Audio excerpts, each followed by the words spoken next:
சாதாரண மரத்தொழிலாளி ஒரே நாள்ல 3 கோடாரிங்களை எப்படி பெற்றாருன்னு தெரியுமா? இது ஒண்ணும் மந்திர கதை இல்ல. நேர்மை சோதிக்கப்பட்ட ஒரு நாள், ஒரு தவறு, ஒரு ஆறு, ஒரு தேவதை மற்றும் வாழ்க்கையே மாற்றின ஒரு உண்மை. என்ன நடந்ததுன்னு தெரியணுமா? ஹாய் குட்டீஸ், இது பிரணவ்ஸ் டைனி ட்ரீம்ஸ். இங்க ஒவ்வொரு கதையிலையும் நல்ல பழக்கங்களையும் அழகான மதிப்புகளையும் கத்துக்கிறோம். இன்னைக்கு நம்ம கேட்க போற கதை நேர்மை எவ்வளவு பெரிய சக்தின்றத நமக்கு காட்ட போகுது. வாங்க கதைக்குள்ள போகலாம். ஒரு அழகான கிராமத்துல ஒரு எளிமையான மரம் வெற்றவர் வாழ்ந்து வந்தாரு. அவரு ரொம்ப பணக்காரர்லாம் இல்ல, ஆனா ரொம்ப நல்ல மனம் கொண்டவர். தினமும் எழுந்து தான் குடும்பத்தை காப்பாத்துறதுக்காக ஒரு பழைய கோடாரி எடுத்துட்டு காட்டு நோக்கி செல்வாரு. அங்க மரம் வெற்றதுதான் அவருடைய தொழில். உழைப்ப நம்பின அவரு நேர்மையா வாழணுன்றதையும் எப்போதுமே உறுதியா நம்பினாரு.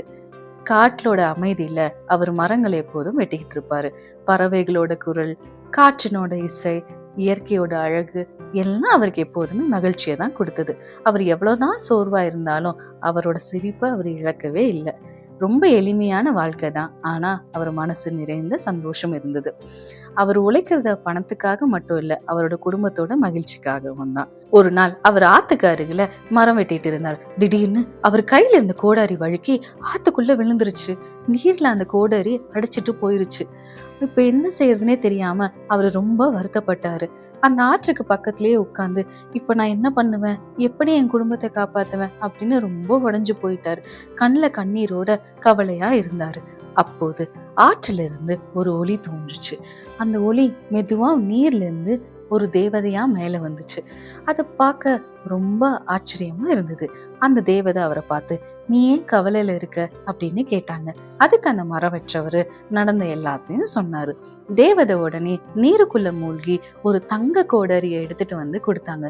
இதுதான் உன்னோடதா அப்படின்னு கேட்டாங்க. அந்த மரம் வெற்றவரு ஒரு நிமிஷம் பார்த்துட்டு, இது என்னோடது இல்லம்மா அப்படின்னு சொல்லி சொன்னாரு. தேவதை மீண்டும் தண்ணிக்குள்ள போயிட்டு ஒரு வெள்ளி கோடரியை எடுத்துட்டு வந்து கொடுத்தாங்க. இதுதான் உன்னோடதா அப்படின்னு கேட்டாங்க. அதுக்கு அவரு சிரிச்சுக்கிட்டே, இல்லம்மா, என் கோடாரி பழைய இரும்பு கோடாரி தான் அப்படின்னு சொல்லி சொன்னாரு. அந்த தேவதை மீண்டும் தண்ணிக்குள்ள போயிட்டு ஒரு பழைய இரும்பு கோடாரியை எடுத்துட்டு வந்து கொடுத்தாங்க. அதை பார்த்ததும் அந்த மரம் வெற்றவருக்கு அவ்வளவு மகிழ்ச்சியா இருந்தது. ஆமாம்மா, இதுதான் என்னுடையது அப்படின்னு அவர் முகம் நிறைய சந்தோஷமா இருந்தது. அதை பார்த்த அந்த தேவதை ரொம்ப சந்தோஷப்பட்டாங்க. அவர்கிட்ட, உன் உண்மை மனம் எனக்கு ரொம்ப பிடிச்சிருக்கு, அதனால இந்த 3 கோடாரியும் நான் உனக்கே பரிசா தர்றேன் அப்படின்னு சொல்லி சொன்னாங்க. உடனே அந்த மரம் வெற்றவரு ரொம்ப சந்தோஷப்பட்டு ரொம்ப நன்றியும் சொன்னாரு.